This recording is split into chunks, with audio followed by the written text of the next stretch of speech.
এই পার্টটা রেডি করলাম। রেডি করার পরে এটা ক্লোজ করে দিলাম, সেভ করে ক্লোজ করে দিলাম। এখন আমি হচ্ছে যে ক্লোন করব।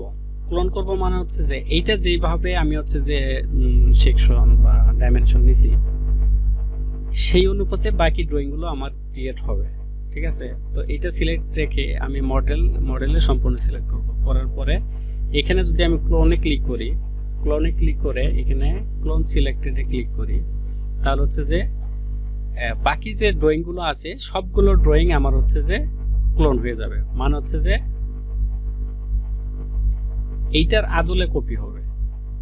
কপি হবে বলতে এইটার আদলে বাকি ড্রয়িংগুলো ক্রিয়েট হবে।